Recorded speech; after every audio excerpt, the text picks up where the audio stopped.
안녕하십니까, 어민입니다.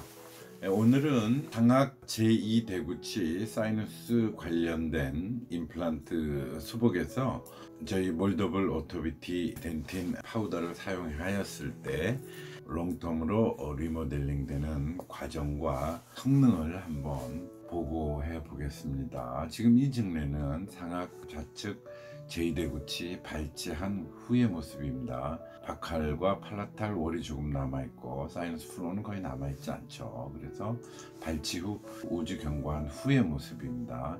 컨트랙션은 상당히 잘 돼 있고 그래뉼레이션, 에피테리얼라이제이션, 슈도 에피테리얼라이제이션 돼 있는 모습입니다. 그래서 플랩을 열었을 때 완전하지 않지만 좋은 그래뉼레이션을 형성하고 있는 것을 볼 수가 있겠습니다. 그래서 앞서 말씀드렸듯이 이 그래뉼레이션은 다 제거하지 않고 그대로 사용해도 될 정도로 웰 오거나이즈드이므로 그대로 프랩을 하고 크레스탈 어프로치로 사이너스 안에 덴틴 파우더를 집어넣고 그 다음에 임플란트 식립하였습니다. 임플란트 식립하고 덴틴 파티클로 소켓 프리저베이션하고 클로즈 했고 약 6개월, 7개월 후에 모습입니다. 2차 수술하기 위해서 내원했는데 이렇게 스크루 홈이 약간 오픈되어 있는 모습, 그러나 염증 소견은 없죠. 2차 수술을 하고 프로세딕 프로시저 진행하였습니다.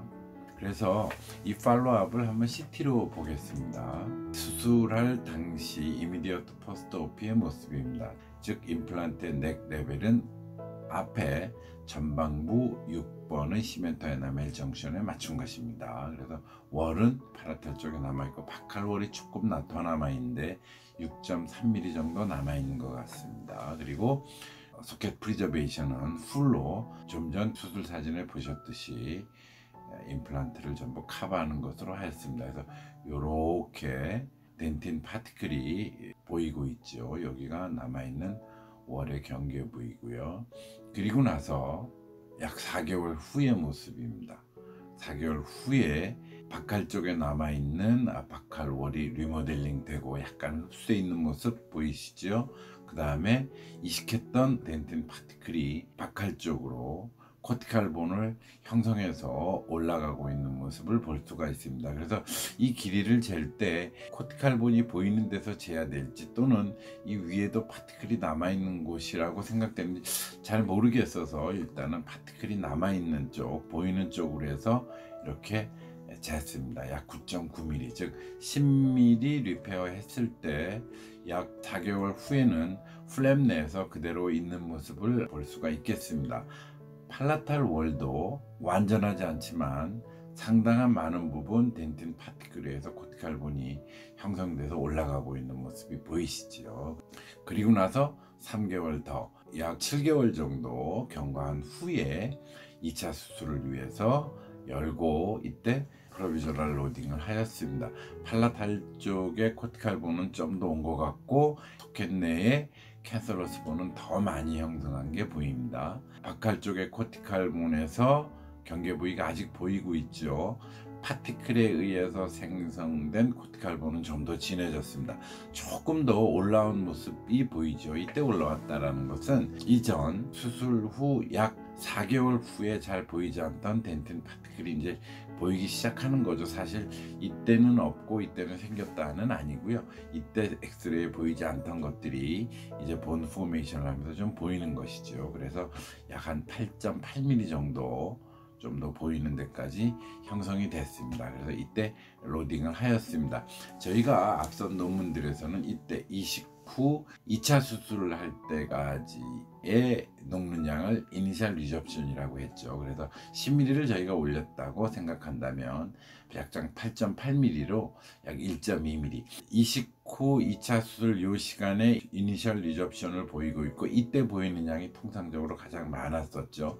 그 다음에 1년차, 2년차에 보이면 흡수되는 양이 점점 줄어드는 것을 저희가 알 수가 있었습니다. 앞선 논문에서 많이 그런 양상을 발표해 드렸는데 어찌됐건 이니셜 리접션 2차 수술까지는 약 1.2mm의 흡수를 보이고 있고 그러나 박칼 쪽, 팔라탈 쪽 코티칼 본은 잘 형성하고 있는 모습을 볼 수가 있습니다. 이제 로딩 할 때를 기점으로 해서 약 1년 6개월 지난 후의 모습, 그 다음에 약 7년 6개월 지난 후의 모습을 저희가 관찰해 보겠습니다. 이때 로딩할 시점에 8.8mm에서 로딩하고 약 1년 6개월이 지났을 때는 팔라탈의 코티칼본은 거의 완성됐습니다. 그죠? 완성됐고 박칼 쪽의 코티칼본도 아직도 경계 부위는 보이고 있습니다만 박칼 쪽의 코티칼본과 팔라탈의 코티칼본이 임플란트 넥 에어리아에서 완전히 형성돼서 임플란트 하우징을 사이너스 내와 함께 잘 이루어지고 있는 것을 볼 수가 있습니다. CT상으로 보는 박칼 코티칼본의 높이는 약 8.3mm로, 즉 아까 말씀드린 대로 이니셜 리접션이 1.2mm였고 1년 차 때에 또는 1년 약 6개월 차 때에는 약 0.5mm가 더 흡수된 것으로 보입니다. 즉 더 올라가서 리모델링이 되고 있다. 이 흡수됐다라는 것이 어떤 염증 반응이 아니고 리모델링에 의한 자리 잡음으로 볼 수 있겠습니다. 로딩 후 7년 6개월이 지났을 때, 즉 1년 차에서 6년이 더 넘어 지났을 때 몰딩된 것을 보겠습니다. 팔라탈 쪽 완전히 리모델링 돼서 코티칼본 형성하고 내면에 캔서러스 본을 형성하고 있는 것을 볼 수가 있죠. 즉 로딩을 훌륭히 잘 견뎌내고 있고 임플란트 주변에서 생성된 뼈들이 리모델링하고 있는 모습을 볼 수가 있겠습니다. 볼륨도 많이 차이가 나죠. 이제 박칼 코티칼본은 경계 부위가 보이지 않습니다. 완전히 하나의 코티칼본으로 형성되어 있고 형성된 코티칼본들이 넥 에어리아에서 아주 사운드하게 코티코 캔서러스 본을 형성해서 잘 기능을 하고 있습니다. 이때 특징적으로 보시면 코티칼본의 높이를 보시면 약 9.6mm, 즉 처음에 이니셜 리접션이 있기 전에 처음 수술할 때로 돌아가서 10mm 정도를 풀로 커버했을 때의 모습을 완전히 회복하고 있음을 볼 수가 있습니다. 그것도 사운드한 코티코 캔서러스 본으로요. 그래서 초기에 콜라제너스 덴틴 파티클러 소켓 프리저베이션을 했을 때 일정 부분 CT상에서 잘 보이지 않는 부분이 있지만 프로비저널 로딩이 지나서 바이트 포스에 그것이 피지올로직 포스 내에 있다고 한다면 이렇게 훌륭하게 코티칼 본과 캔서러스 본을 리모델링에 의해서 형성하고 로딩하고 7년 6개월 후에 리접션된 박칼 마지널 본의 양은 0.4mm 정도다.